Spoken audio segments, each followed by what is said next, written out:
Hey everyone, we are having a couple more classic episodes this week because we went on we went out into the field, kind of, and we did a very special live project, which we should probably talk a little bit about. Yeah, we did an incredible panel with the folks from Lava for Good, members of the podcasts Wrongful Conviction, Bone Valley, and the War on Drugs to discuss just that, the war on drugs. We did a live event at the iHeart Studios in Atlanta, and it's going to be turned into an episode for y'all. Yeah, it's a stem to stern banger. We can't wait for you to hear it. We'll probably also have some interviews with the luminaries we spoke with, but in the meantime, while we were working on that, we started talking about, of course, we're always talking about strange cover-ups and conspiracies and allegations of the paranormal.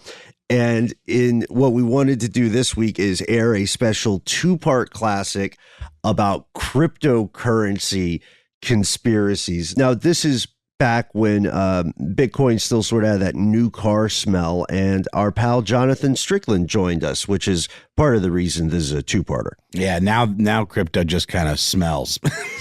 Not a new car at all. And, we talk about that. The question as to whether crypto was or is some sort of long-term kind of grift and kind of panned out to that effect to a degree. So we hope you enjoy this, and we can't wait to hear your thoughts on crypto today. From UFOs to psychic powers and government conspiracies, history is riddled with unexplained events.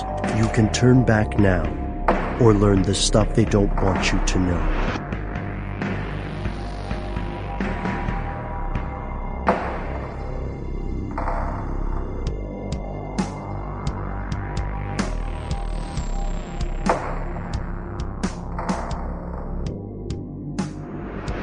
Welcome back to the show, ladies and gentlemen. My name is Noel, and that feels weird because that's Matt's part, but he's making a mad dash for the studio right now and should be joining us shortly. Yes, our compatriot will be here for the second part of our two-part episode. They call me Ben. You are you. We're here with our super producer, Paul Decant, and that makes this stuff they don't want you to know. But that makes this a very special episode of Stuff They Don't Want You to Know, wherein I promise I will not mention Ben Bucks too often. We are diving into the strange, nascent world of cryptocurrency today, folks. And to do so, we decided that we needed an expert. We needed a Virgil for our collective Dante as we venture into this darkness. And that is why we were fortunate enough to persuade our friend, nemesis, and returning guest, Jonathan Strickland, to come on the show today. I'm so tempted to say it's time, gentlemen, but that's the wrong show. Yeah, thanks for having me on. I hesitate to refer to myself as an expert on this subject. We'll refer to you as I appreciate that. I'll accept it, but only begrudgingly. And it's not really a shameless plug because everyone in the room right now is involved, but Jonathan was referring to another show that Ben and I do called Ridiculous History, where Jonathan makes a delightfully cringeworthy appearance every now and then as a version of himself. Yes. Called the Quizster. Yeah, no, it's pretty much my true self. Okay. I mean, let's be fair. So do check it out. You'll want to listen to a couple of different episodes, because if we could provide you a peek behind the curtain, friends and neighbors, sometimes on the show, Noel and I are not completely certain when or if Jonathan will show up. Yeah. So he just kind of pops out of the wings. I have a question to start. What's a Ben Buck worth these days? I'm glad you asked. If you're going into, it really depends on the market, because as we know, all currency functions as sort of an agreement, an article of faith or confidence. How many Badgers can I buy for a Ben Buck? Oh, Badgers. Badgers and Ben Bucks have a pretty solid history. You can get a ton of Badgers for one Ben Buck. I'm starting to be concerned that there might be a bubble. Actually, no, you don't need no stinking Badgers.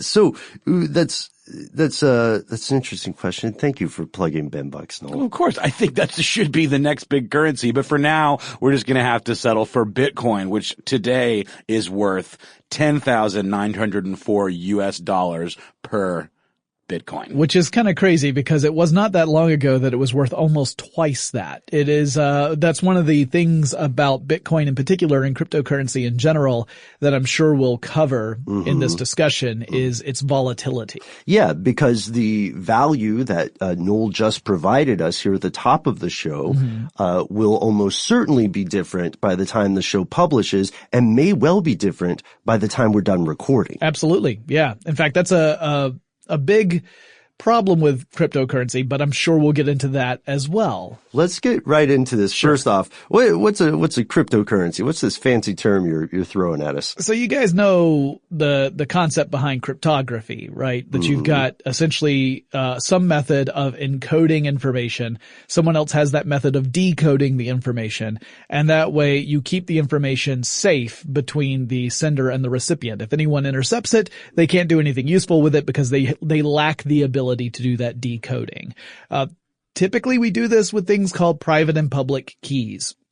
Public key is something that you share with the entire world, and any message they want to send to you, they can encode with a combination of a public key and a private key. You can then unlock it because you also have that information. But it's to get more into detail gets super technical, and it requires a lot of definitions upon definitions. So rather than do that, we'll simply say cryptocurrency is a method for sending a record of transaction between two entities. And record of transaction is important because one thing you got to remember is that Bitcoins are not physical things at all, right? If you have, quote unquote, if you own Bitcoins, you don't own anything. What you have is a record of transactions that all terminate with your digital wallet. So it's essentially just a record of transactions that all came to you.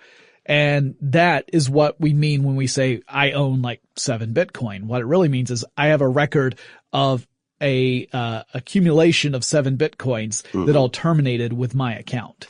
I see. Okay. So typically when we think of cryptocurrency, for most people, we think of Bitcoin, right? Yeah. It's the Windows or the Apple of the cryptocurrency world, but there are other kinds out there, right? Oh, sure. Yeah. There's Ethereum, there's Litecoin, there's Monero, there's Ethereum Classic. You know, when they went to new Ethereum and it didn't go so well. Yeah, it was a real big backlash. Yeah, they decided they wanted to go back. No, there really is a cryptocurrency called Ethereum Classic, and then there's also Ethereum, Zcash, Dogecoin. I mean, there's a ton of them, and Bitcoin is the one that's best known because the entity that suggested the creation of Bitcoin is kind of looked at as the person who laid out the basic rules for how cryptocurrency works. Because if you have a digital currency that doesn't exist in any physical format whatsoever, and you have to have a method of being able to buy something with that cryptocurrency, or at least hand over that cryptocurrency to another person. Otherwise, what's the point? Sure. Like, if you can't do anything with it, you just have it, right? Like, it doesn't do you any good. Franklin Mint collectible spoons. Right, exactly. Don't mock them. They are going to appreciate in value. Or Hummels. Mm-hmm. They're adorable. But yeah, if you can't actually spend it, it's not currency. It's not any good. Doesn't mean anything at all. So you have to. I have a question on that point though. I mean, can't you still invest in something that you have to make it liquid before you can spend it? Like, you can't technically spend stock unless you get your money back out of it. And you could argue, and I think it would be a very convincing argument, that cryptocurrency, especially Bitcoin, represents more of a commodity like a stock rather than an actual currency, because of those problems I mentioned. You know, Ben, you talked about how the value of a Bitcoin could be drastically different by the end of this recording session than it was at the beginning of the recording session. That's actually true. That could be true within the context of a single transaction, which makes it very difficult to spend any currency. If by the time the transaction is over, the amount of currency is the worth of it is different. How do you reconcile that? Well, but I think we all understand that what makes a stock go up or down. It's tied to something like tangible, like a company doing well or an acquisition or something that you can say, oh, this company's doing well, the stock is improving, going up in value. Yeah. How does that work for Bitcoin? Like where does this volatility come from? It's largely due to people's confidence or lack of confidence in it. And that ends up being people is a really generic term, but it also means exchanges, Bitcoin exchanges, and companies that have come up around the periphery of Bitcoin. Why don't we just call them, like players or stakeholders Sure. or something? Because they're not all individuals, as you Sure, said. right. Some of them represent conglomerates of folks who have all kind of dedicated processing power to the mining of Bitcoins, and we'll get into that in a little bit. That's what I'm excited about. Yeah, so it's this crazy thing that, faith is a very powerful thing, right? If I really believe that coin is going to be worth more in the near future, and enough other people also really believe that, then that's what makes it worth more. Honestly, when it comes down to it, is the value of anything is determined by how much people are willing to pay for it, right? There's nothing intrinsic about anything. And that belief is also what makes fairies real. I mean, if we want to boil down, Noel, all cash is a lie. Right? I would prefer the term like an article of faith or a coupon. It's just a coupon that can get you more things than, say, a coupon at Bed Bath & Beyond. But I mean, okay, so if I give you a piece of paper and I say this is good for one back rub, which, spoiler alert, Valentine's Day is around the corner, Ben. Now you know what you're going to get. So if I give that to you, the value of that piece of paper I gave you is one back rub. But let's say instead I give you $1 and you look at this dollar and you say, what can I get for this dollar? The crazy thing is the value of that dollar is completely dependent upon a huge number of factors, right? Sure. And what you can get for $1 at one day is going to be different from what you can get for $1 10 years from now. And so then the argument would be that with cryptocurrency, we're seeing this at a much higher frequency of change. Incredible frequency, to a point where I personally would be terrified to spend any Bitcoins, because if I owned them, I do not, just for everyone to know, I don't own any Bitcoins, but if I did, I don't know that I could use it as a currency, because if I were to go into a store and I say, I would like that candy bar, and the store owner says, well, chap, that candy bar is $1, and I slap $1 down, and I buy my candy bar and I go home and I eat my candy bar and I'm all happy. The next day, because of some sort of calamitous event, I suddenly discover that $1 would allow me to buy 500 candy bars. I would just think, I wasted that $1 I spent yesterday, right? I shouldn't have spent that $1, because I could have bought 500 candy bars today with the $1 I spent yesterday. Well, that's like Bitcoin, except it's happening every 10 minutes. It's also happening in real life. Early adopters of Bitcoin used it to buy a pizza, famously. Did you guys hear about that? Yeah. And then, you can see the very, very depressing and humorous calculation of how much the poor guy actually paid for that pizza. Yeah. And this leads us to another question. So what are the nuts and bolts about how this Bitcoin transaction works? Let's say Noel is selling you the candy bar and you are buying the candy bar, but you're buying it with a Bitcoin. How does that money move from you to Noel? And how eventually do you try to get it out of the system? And then we'll have another question after that. All right. So this is starting to get into the realm of what blockchain is all about. All right.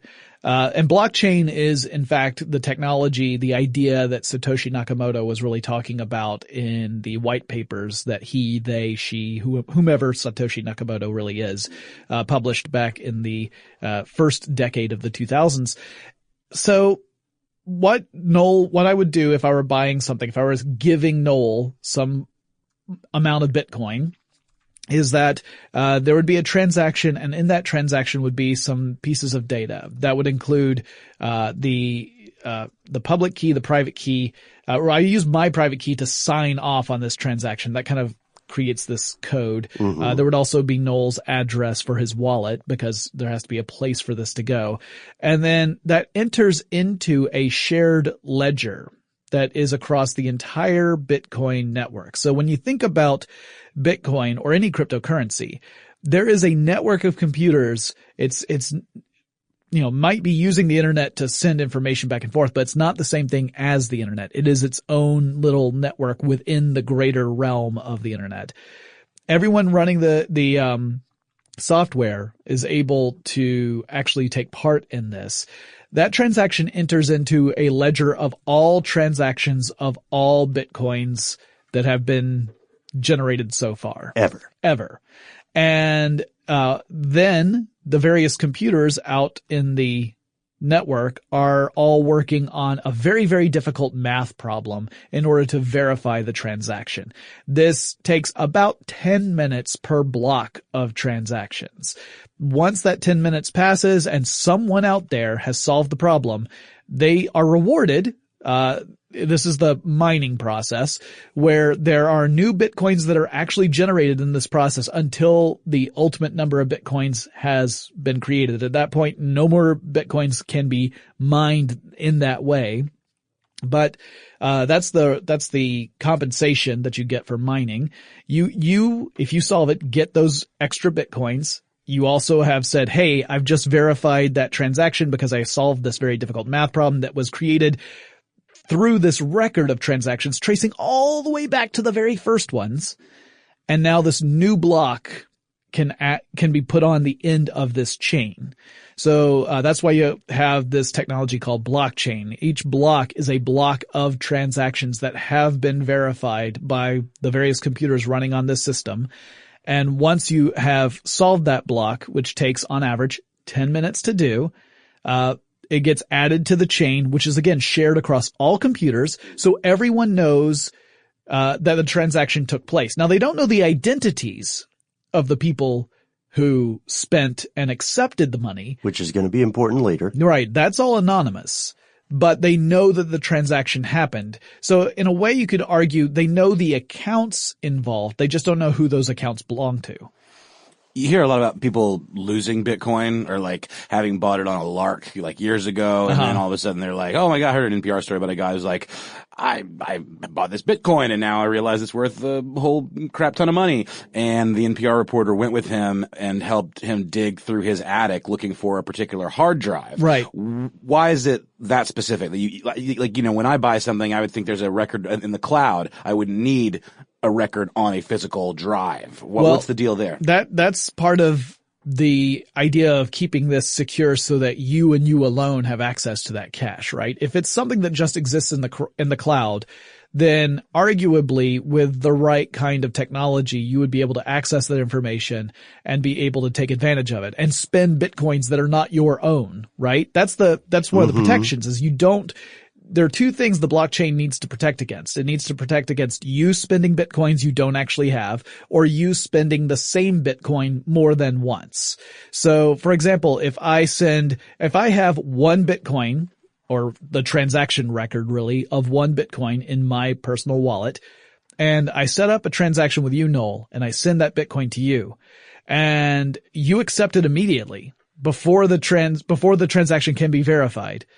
And then I send a Bitcoin to Ben, a Bitcoin I do not own because I've already spent it with you, Noel, but because you've already accepted it before the transaction's verified, there's no record that the transaction has yet happened. And then I send one to Ben, I could potentially try and spend the same coin twice. That is a problem. Now, we can't do that with physical currency, right? If I give you $1, I can't magically give that same dollar to Ben because I've already given it to you, Noel. Yeah, but how does the system know which one was the legitimate transaction? And like, it's not legitimate until the verification occurs? It's not legitimate until the verification occurs, and it takes 10 minutes, which is why if you're making a big purchase, typically vendors will make you wait for the transaction to have been verified before they will complete it. It happens with stocks as well. Like if you're withdrawing a stock into a fund, you do have a mandated waiting period. I want to go back to the question where we talked about generating new Bitcoin, like getting too far into mining by solving these math problems, block by block. Mm-hmm. And you said until it reaches a threshold of the ultimate amount of coins that can be created. Right. That is not an absolute ceiling, right? That's per block.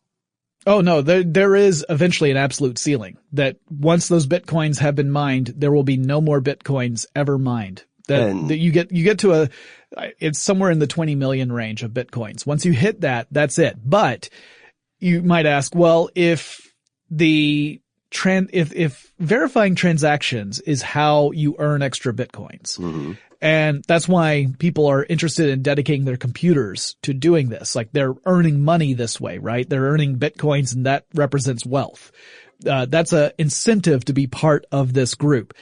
If all the Bitcoins are mined, why would you keep doing it, right? Why would you keep supporting this system? Because you're no longer getting that wealth. Well, in the future, what's going to happen is you're going to see more and more transaction fees attached to any transaction, where a certain portion of the amount of Bitcoins that are being handed over are going to go to whichever computer or computer system verifies those transactions.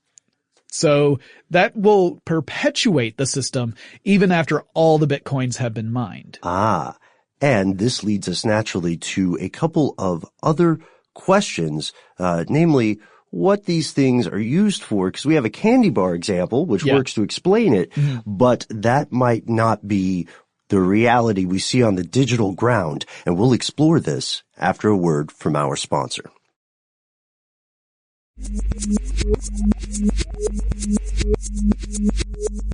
And we've returned. One of the questions that we didn't quite get to, that I just want to plant in your head here, is the idea of taxation, which I believe governments are still trying to figure out.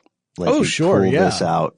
And right now there's a practice called tumbling wallets, right? Wherein someone wants to avoid being associated legally with some kind of profit, but they still want to have the benefits of that, right? It's kind of the digital equivalent of Swiss bank accounts, right? It's this idea of having a place where your wealth can exist that is not easily tagged to the actual person, the identity, whereas you could still, in theory at least, access that wealth and perhaps liquefy it and then get access to the actual dollars that you would use to buy and sell or whatever.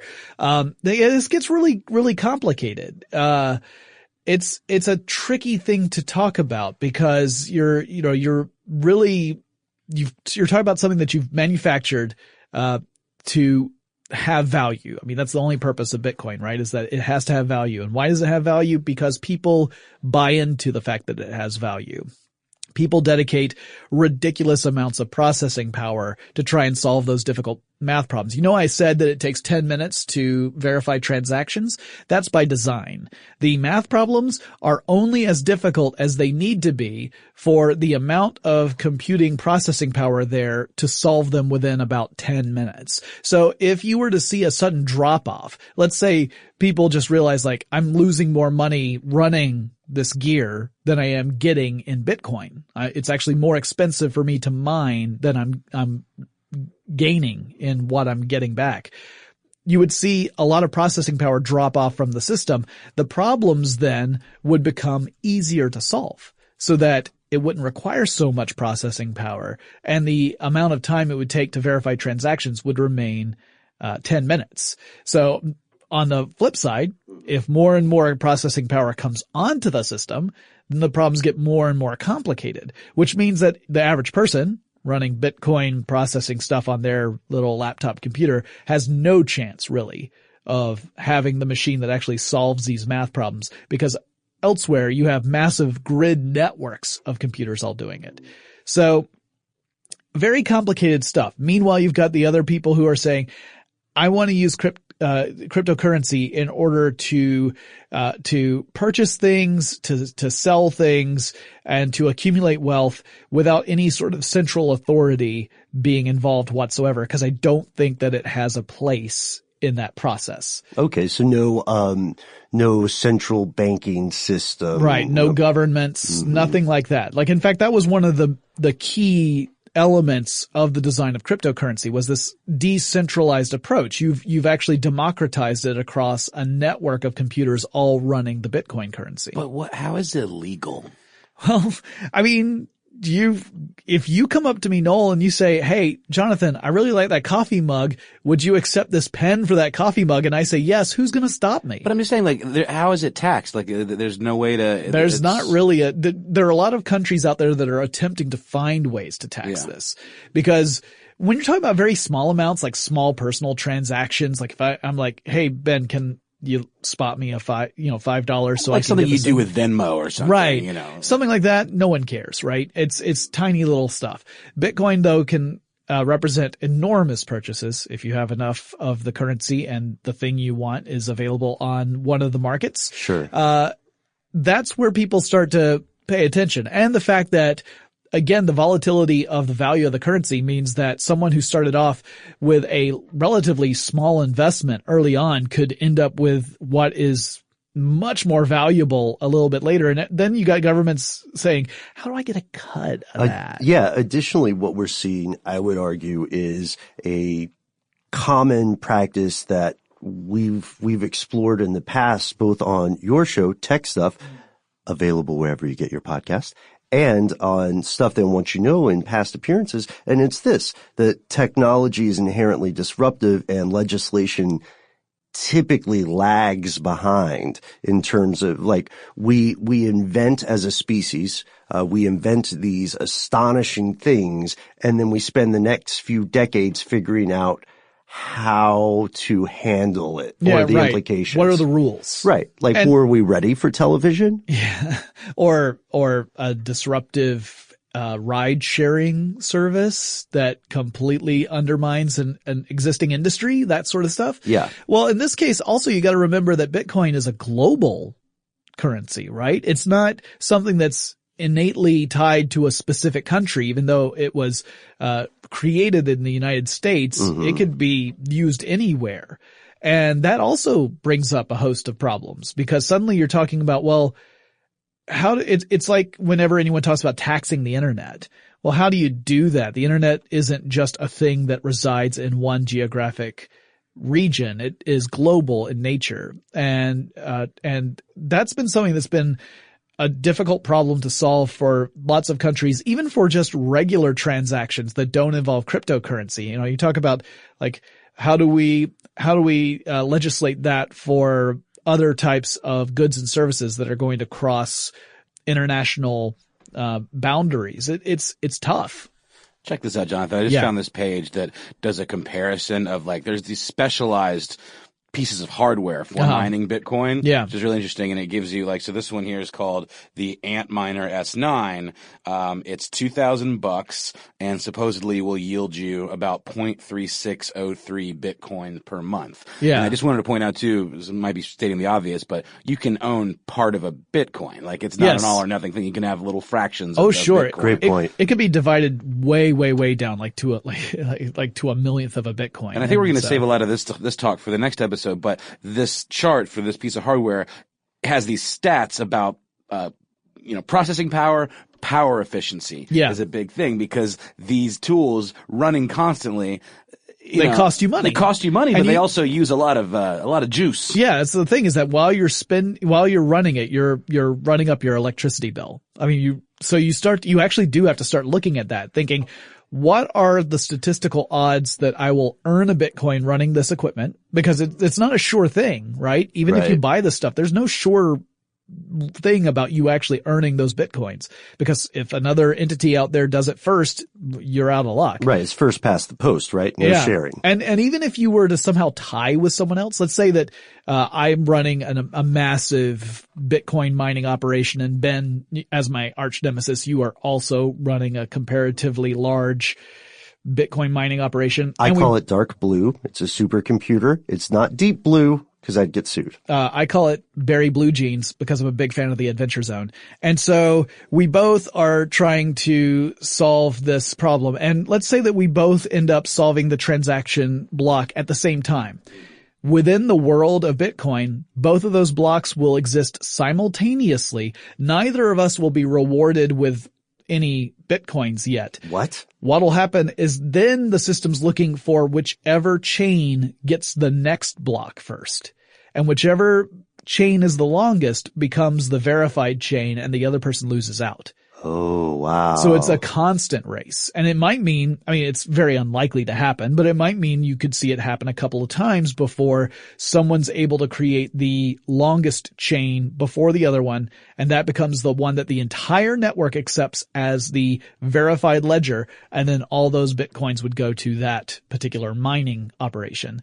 The other thing I want to mention really quickly is that this has another consequence in the computing world, which is that it's getting real hard to find graphics processors because graphics processors tend to be parallel processors, and parallel processors are very good at trying to solve the problems that the Bitcoin mining is all about. So this is affecting a tangible asset. Oh yeah. Yeah. So if you are a gamer, you might hate Bitcoin right now because so many Bitcoin mining operations are buying up graphics processing cards that it's hard to find them. And the demand is so high that the prices are not coming down that fast either. So it's actually driving prices up. So it's getting more and more expensive to be a gamer that's going on, the elite side of gaming, like the professional side.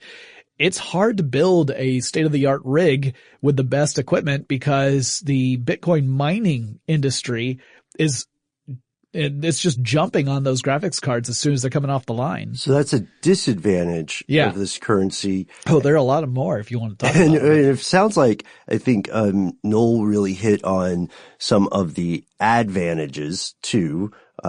This seems like sort of a new beast for the human species. So yeah, what are some more of the disadvantages or things people should watch out for? And then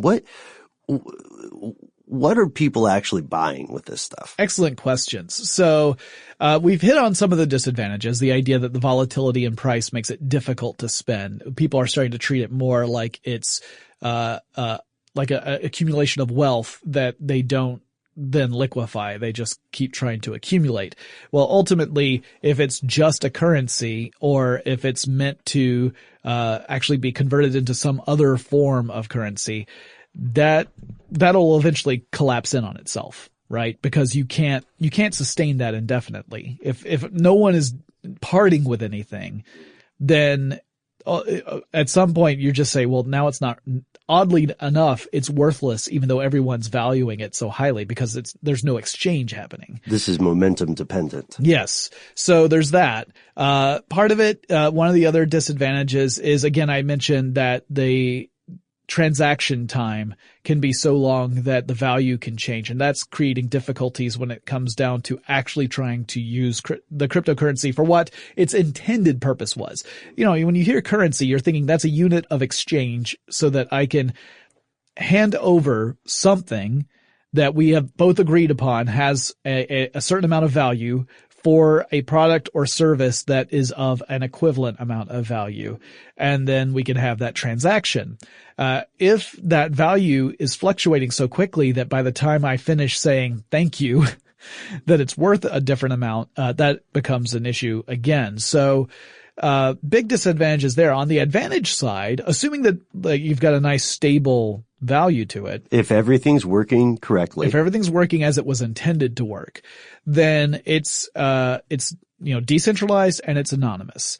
So if you are concerned with your privacy and you want to be able to purchase something and, whether the legality of it can be set aside for now, but you want to purchase something, but you don't like the idea of that being tracked to you personally for whatever reason, this is a great way of doing it. It's a great way of being able to say, like, I want to take all that other nonsense out of the equation. I don't want a trusted third party involved in this, like a credit company. I don't want any of that. I don't want a bank involved in any of this.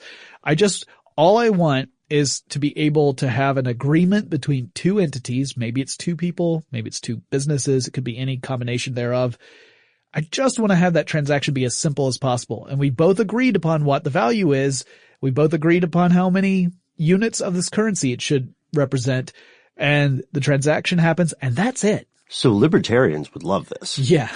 And here's the thing is that there's a record of that transaction, right? Because that's part of the technology. It is completely shared across the entire network. Now, it's not tied to your identity, but there is a ledger there. So it's not like it's so super hush hush it never happened. In fact, it happened and everyone knows it happened. They don't necessarily know what you bought, and they don't know who you are, but they know that there was a transaction because that's how the system works. Okay, I'm going to hop in real quick and request that we take a quick ad break so that we can welcome our pal Matt into the studio.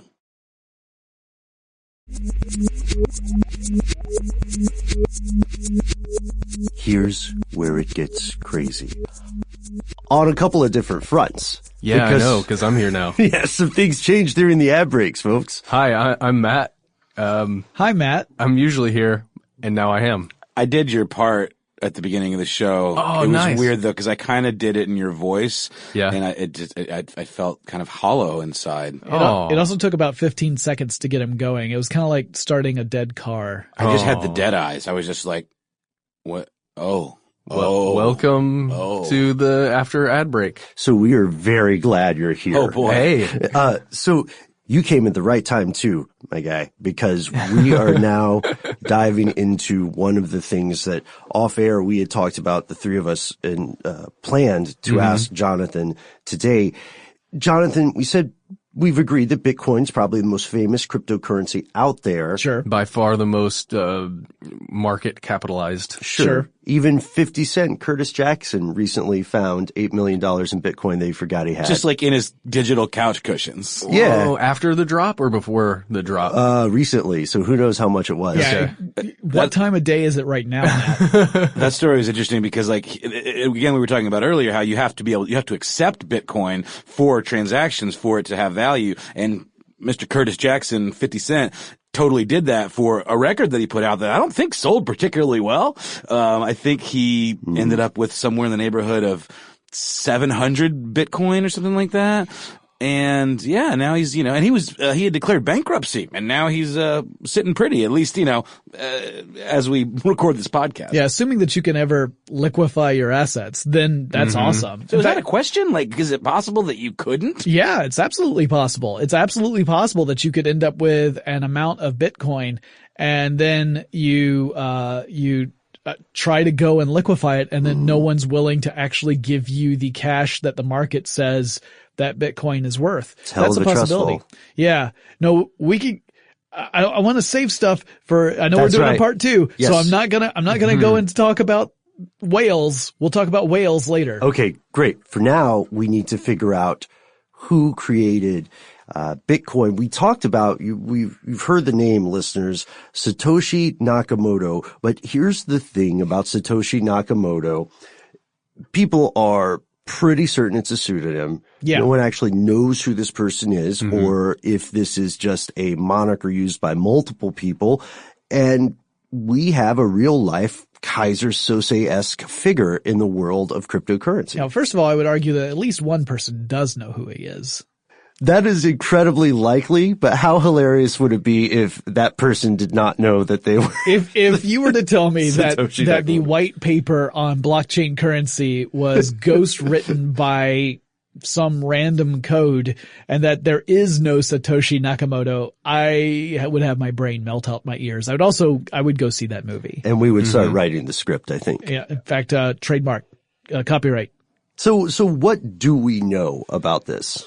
We know that this person's people, Satoshi Nakamoto may be the nom de plume of actually a group of people, is a very, very clever computer scientist, right? Someone who really understood the potential for blockchain technology. And, to be clear, cryptocurrency, blockchain technology, all of this stuff, these are all basic building blocks that had pre-existed the creation of Bitcoin by a couple of decades. It was Satoshi Nakamoto who kind of put all the pieces together and laid them out in a very compelling argument in, I think it was a 2008 white paper that was originally published just to kind of a list of people who were interested in cryptography.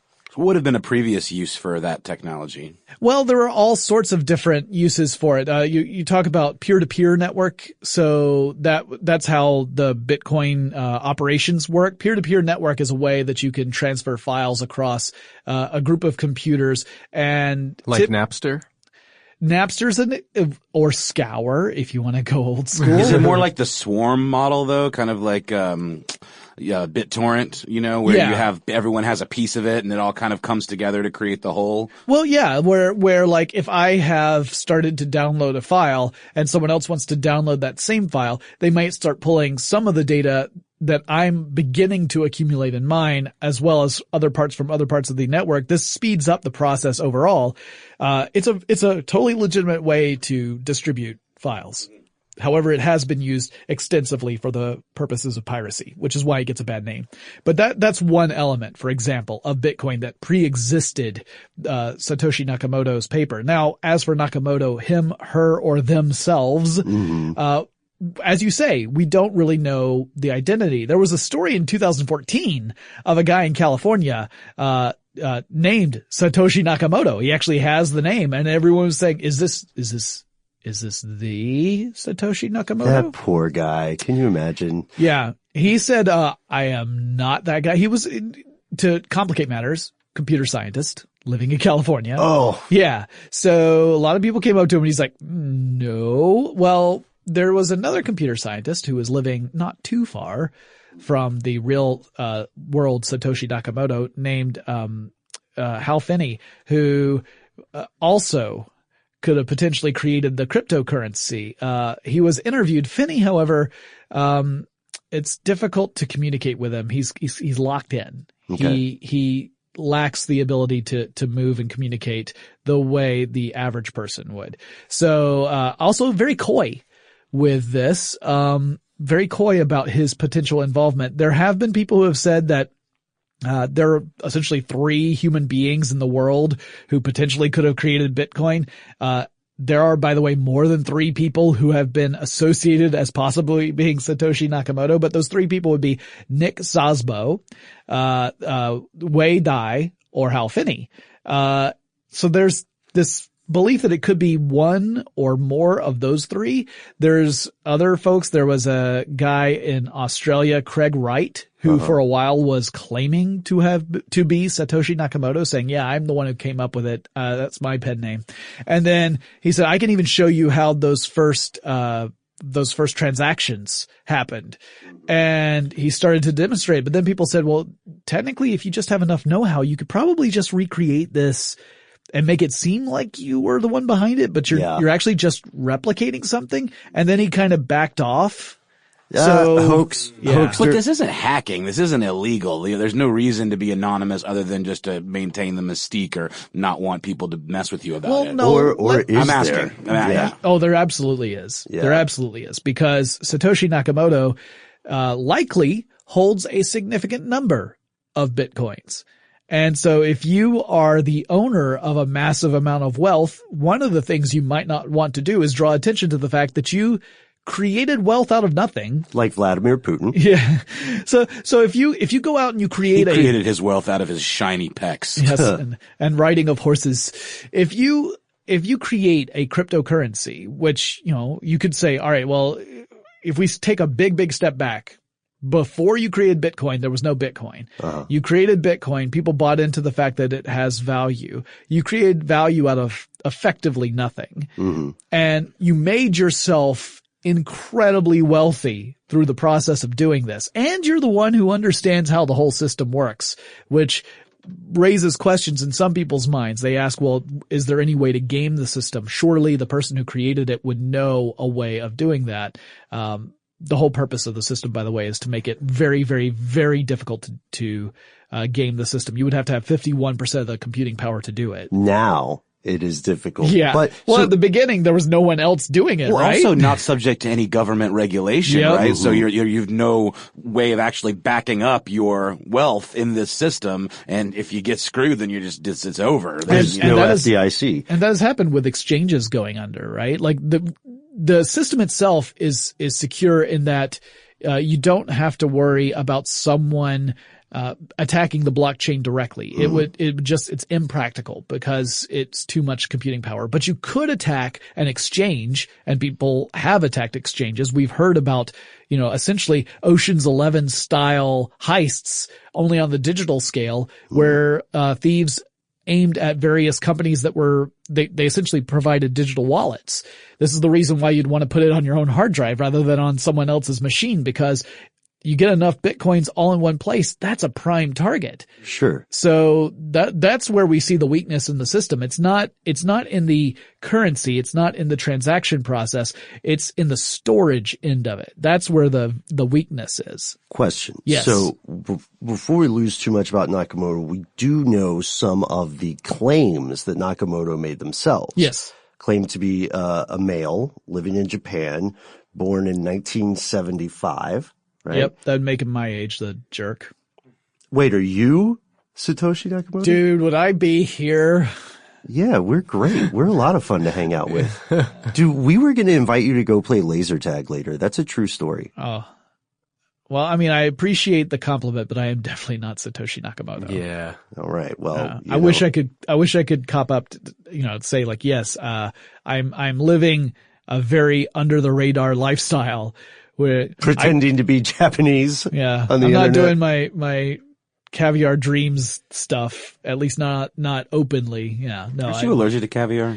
I could probably have caviar and not die. It's not shellfish. So what if you just like bathed in, okay, this is a different bathed show. in caviar? Oh, yeah. That's opulence, right? Tuesday night. We do know that a lot of people don't believe that Satoshi Nakamoto, whomever he or she or they are, they don't believe this entity is actually Japanese in origin due to some of the language used in forums, right? Language that sounds British, for lack of a better term, the use of like the word bloody and some of the spelling, like the extra L, the P and the E. I think he's Banksy.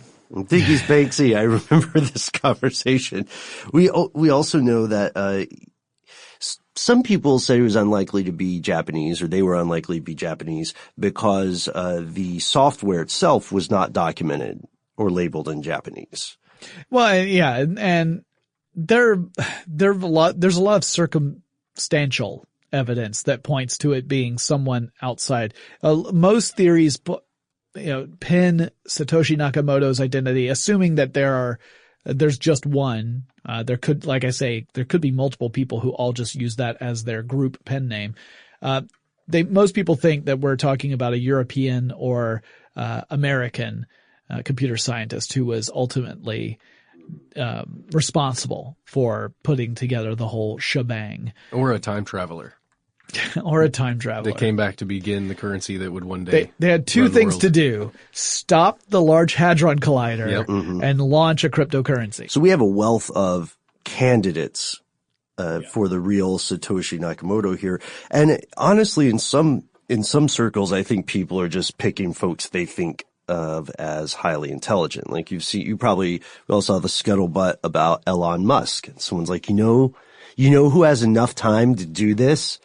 The guy who's trying to build a space colony. The guy who's sending his own sports car to Mars. Yeah. Which is cool. You could probably bust some sick donuts on Mars. Oh, yeah. Those craters. Yeah, you gotta get the right tires. Do you ever wonder, though, if somebody like Elon Musk isn't fully working on those? I mean, Elon Musk has his hands dirty and that stuff, but he's not every day working on the codes and working on the Musk is an entrepreneur. Yeah. He's an entrepreneur. He's not the coder. He's not the guy in the chair, as Spider-Man Homecoming taught us. Yeah. I guess I'm saying maybe he does have the time, but maybe not the know-how. Yeah. I think that's fair. Well, speaking of the time, it sounds like it's about time for us to close our first chapter on cryptocurrency, and we have to thank you, Jonathan. Thanks for coming on the show, despite the fact that you and Noel and I are beefed up in a different show. Right. We appreciate you coming on and walking all of us through what cryptocurrency is, how it works, and helping us try to figure out who this mysterious person or people behind cryptocurrency actually might be. I mean, this is one of those legitimate mysteries out there for that again, like a few people know the real answer, but most of us are just left wondering. And ultimately, I don't think it really matters, because what really matters is that people have the belief in the system. And as long as that works, as long as people have that belief, then there is value there. The question is, will there one day come a time where people just completely lose that belief and everything becomes valueless? And then ultimately, by the end of it, has anyone lost anything? These are like big, like philosophical questions that are hard to answer. Yeah. As with all fiat currency, eventually the people just stop believing in it. I mean, that's the only thing that keeps it going, right? Like you could argue that the state currencies are backed by a government, but then that just shifts your belief from the currency to the government. Yeah, and then look at the government. It's right. A show. Yeah. By the way, did we discuss turning your gaming rig into a Bitcoin mining system? We discussed the fact that it is now getting increasingly difficult to find graphics cards because they're all being put to use in Bitcoin mining. I was going to ask you about that. Was it tough to when you guys were assembling, Jonathan, just to let everyone know, Jonathan and our IT guy, Israel, put together an amazing gaming PC, and I was going to ask, I know it has a cool parallel graphics processor. Was that tough to find when you were doing it? It was not, but that's because we gutted some slightly older Macs, and they happen to have graphics cards. One of the few that is compatible both with Mac and with PC, and we put all three in parallel so that it's got 3 parallel GPUs.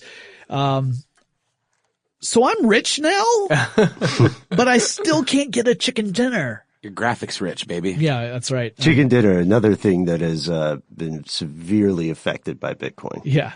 So I think it's interesting that you're arguing the identity of this creator doesn't matter. Not ultimately. I think that's an interesting argument. I would tend to disagree just because if it were some group of people, right, who are aiming to manipulate a market, then it does matter very much because there would be a motive that we would not understand, which makes it an even less secure investment. You could argue that, but at this point, I think the machine is moving forward with so much momentum that anyone with any particular motivation wouldn't really be able to bring it into full effect. I mean, unless you have a plan to essentially sabotage multiple exchanges simultaneously, or if the whales move all together, the system's going to be nice and secure. But that's something we should save for maybe the next episode. And folks, this concludes part 1 of our episode on cryptocurrencies. However, off air, we brought up something that we haven't done in a while. Shout out corners. Jonathan, this is an email especially for you. We thought it's something that you might enjoy. Yeah, this comes from Keith Russell. Keith says, "Greetings, fellow conspirators. It's been some time since I made contact. I'm a bit wiser in sending this message. This time not using Gmail. I'm using Proton Mail, brought to you by CERN, makers of the Mandela Effect." Okay?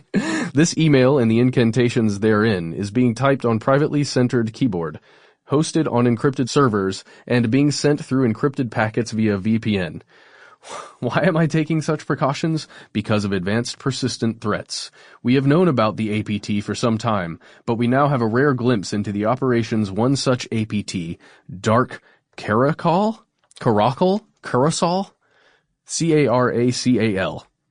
Caracal. Dark Caracal. Look out, and EFF did a great write-up on Dark Caracal. Oh, I'm saying that so wrong. An operation out of Beirut, Lebanon. Of course, we know that Lebanon isn't only player in this space. China and Russia are very active. China has been responsible for many cyber espionage campaigns, and Russia was most likely responsible for NotPetya? NotPetya? Is this something you're aware of, Jonathan? Yet. Okay. But China and Russia aren't the only nation states with this capability. The shadow brokers in WikiLeaks, Vault 7 and Vault 8 revelations show that the NSA and CIA are very adept in this space, though not enough to keep their secrets. And Stuxnet was probably a joint effort by the US and Israel. And did you know that there's a company called Zerodium, which buys zero-day exploits and brokers them to the highest government bidder? And then he's got links. They have offered a $1 million bug bounty to any hacker who has discovered a 0-day on Signal, Tor, WhatsApp, and other privacy tools. That's a bit scary. Anyway, Dark Caracal and 0-day market should fill in an episode, and Shannon Morse would be a great guest. Farewell for now. This email comes to us from Mr. Venomous. Isn't that your pal, Shannon Morse? Yeah. Shannon Morse of Hack 5 fame and Tech Threat. Yeah, she's great. Put in a good word. Maybe we can get her on the show and do that episode. I'll let her know. We should absolutely look into zero-day exploits. Maybe we can get you and Shannon back on the show in the future. Yeah, I think that this email has a lot in it, and hopefully our super producer can chop it up a bit to make a little more sense for everybody listening. APTs and all of that stuff they're in. Thanks. I have a really pressing one. That one was super important, but this one really, I think, takes the cake. It is from Nick Lovett. He says, "Hey guys, nearly an everyday listener on Spotify, at work, and in the truck. Found you about 2 months ago and started at the top of the list and just let it play, of course, in reverse chronological order. I just came across the May 5th episode, The Collapse of Atlanta. At the beginning of the show, Matt questions if the rye chips from Chex Mix are sold individually. Well, if y'all hadn't already discovered this by now, it just so happens that I discovered in a convenience store a while back a bag of just rye chips. So they are, in fact, available, Matt." That's amazing. Told you it was important. Was it a QT? Because I know where some of those are. Yeah, he didn't specify the store. But Nick, please write us back and let us know where to get these delightful snacks. And we really appreciate the tip. And this concludes our... but not our show. I am so glad we decided to make this a two-part episode, because we have not even scratched the surface of some of the strangest cryptocurrency conspiracies. I know, and we're not the Joe Rogan show. We don't do 9-hour episodes. We have to, we like to keep things in little nuggets, digestible. And that's the end of this classic episode. If you have any thoughts or questions about this episode, you can get into contact with us in a number of different ways. One of the best is to give us a call. Our number is 1-833-STDWYTK. If you don't want to do that, you can send us a good old-fashioned email. We are Conspiracy@iHeartRadio.com. Stuff They Don't Want You to Know is a production of iHeartRadio. For more podcasts from iHeartRadio, visit the iHeartRadio app, Apple Podcasts, or wherever you listen to your favorite shows.